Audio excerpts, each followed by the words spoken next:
I will move to Japan. Wait, hear me out. This is a whole journey. Let me tell you about Project Tokyo. I wanted to live in another country for a very long time, and for quite a while I knew that this country had to be Japan. But I don't want to live full-time in Japan. I want to build a base there so that I can live and work and of course travel for a couple of months each year, and the rest of the year I live in Germany, I can see my family, or I travel the world. And this building a life in Japan includes not only me, but also my partner and my dog. So in May of this year, the journey started, and let's have a look where I started from. This is May 2025. As of right now, I have nothing.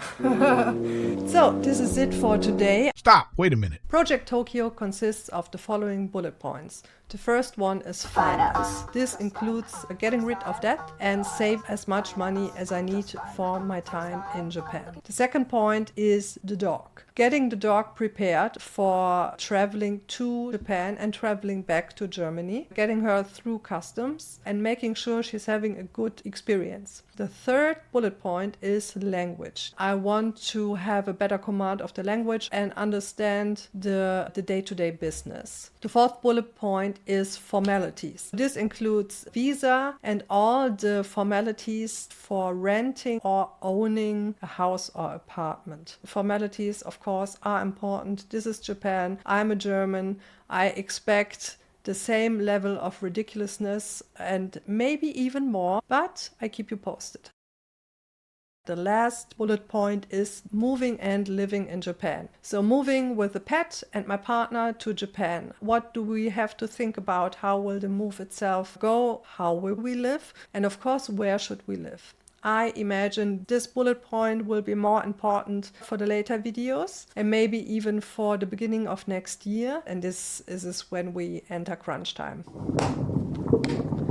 This is the first video of Project Tokyo, and in this video I want to do a little deep dive into what you have to consider when you want to enter the country with your cat or your dog. In the description box below you find a link to the official site of the country of Japan with all the rules and regulations. So don't worry, you don't have to write the stuff down. There is a link where you can read up on all of this. There are a handful of countries that have it a little easier than the rest of us. If you are a resident of these countries, you can lay back because these rules don't apply to you. Let's start with the first chapter. The first chapter consists of microchips and rabies. The first and the easiest thing is your pet needs a microchip that is readable and only consists of digits. The second, and I think most important point, rabies. All the rules that follow are basically there to make sure your cat or your dog doesn't have rabies. The first step for this is your pet needs to have 2 rabies vaccinations, and these vaccinations have to have been done within 30 days. In addition to the rabies vaccinations, you have to do an antibody test. So you have to provide a blood sample of your cat or your dog to a specific laboratory. Again, the link is in this description box below. So to a specific laboratory where they do an antibody test to make sure the rabies vaccination is effective. This result of the antibody test is valid for 2 years. So this is good. This is a really long time, but you have to have this result. In addition, there needs to be 180 days waiting period before you enter the country of Japan. So Japan really makes sure your cat or your dog is vaccinated and doesn't have rabies. To sum it up, you need the microchip, you need 2 rabies vaccinations, you need the result of an antibody test, and you have to have waited 180 days before entering the country. The rabies vaccination must, of course, be still in effect, and the results of the antibody test cannot be older than 2 years, and of course you have the 180 days waiting time. So you have to start this journey early. You have to think about this stuff early. This was the first part, the rabies part and the microchip part. Then there is the second part. 40 days before arrival. You finally want to enter the country of Japan with your cat or your dog. At least 40 days before your arrival, you have to alert the Animal Quarantine Service. Within 10 days before your arrival in Japan, your cat or your dog needs to be inspected, clinical inspected, for leptospirosis and rabies. Everything you have done so far, so in chapter 1, the rabies vaccination, the microchip stuff, the antibody stuff, the waiting period, and the stuff in chapter 2, the clinical inspection, and so on, all the information you have gathered, all the things you have done, have to be noted down in a specific form.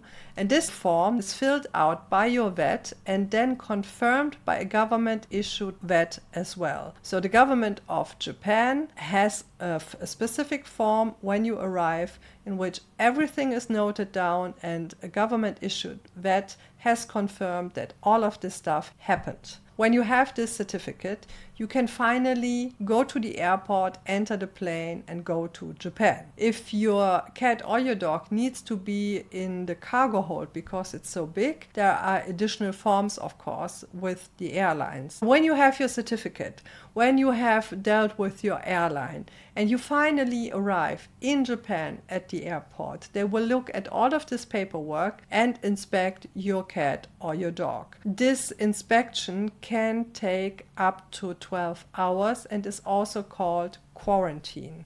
If you have done everything so far and your cat and your dog is fine, you can then enter the country of Japan. If they find an issue with something, the time of the quarantine can be extended to about 180 days. Within these 180 days, you can visit your dog or your cat. You have to provide it with food, you have to take care of it, but there are specific visiting hours. So this gets all a little complicated and nobody wants this for their pet. So really make sure that your pet is healthy, that you have done all the paperwork so you can get this done with fairly quickly at the airport. This is everything for right now. This is the little deep dive. So where are we now with Romy? Hello, this is me from July 2025. What happened in the meantime? I start with the good news. The good news is I managed to study a lot of kanjis.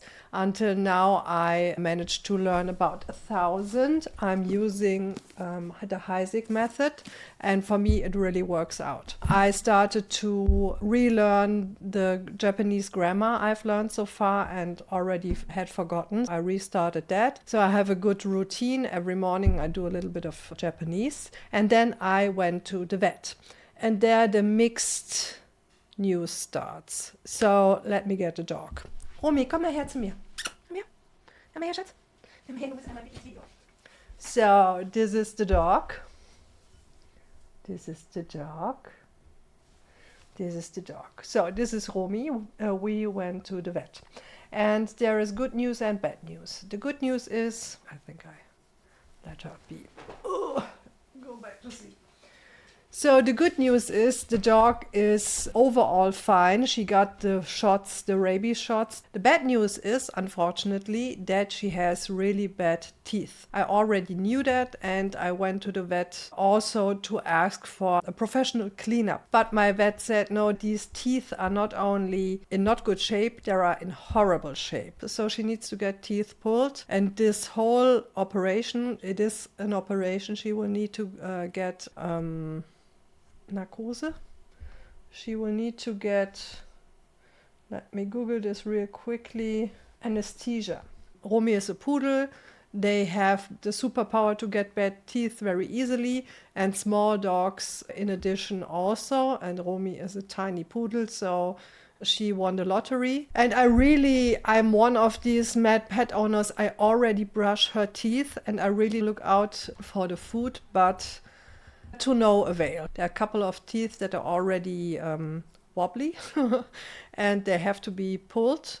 This is a whole operation. I'm happy that the dog is healthy otherwise, but of course this will be stressful for her tiny body. She will be better afterwards. This is a yay, this is a hooray. But of course this will also cost a lot of money. And this brings me to the next point.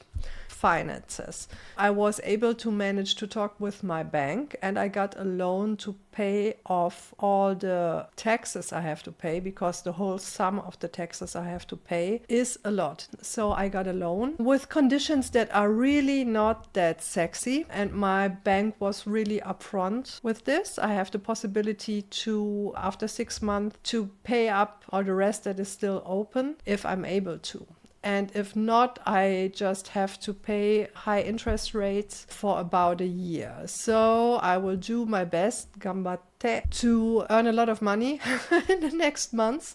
Wish me luck with that. To be quite frank with you, there were a lot of low moments in the last months, because I really hoped I could deal with this situation better. I'm a quite optimistic person usually, but with this worries about finances and how to manage everything, I was really down. And of course, I'm worried about my family, my parents. I am 45, so as you can imagine, my parents are older than that.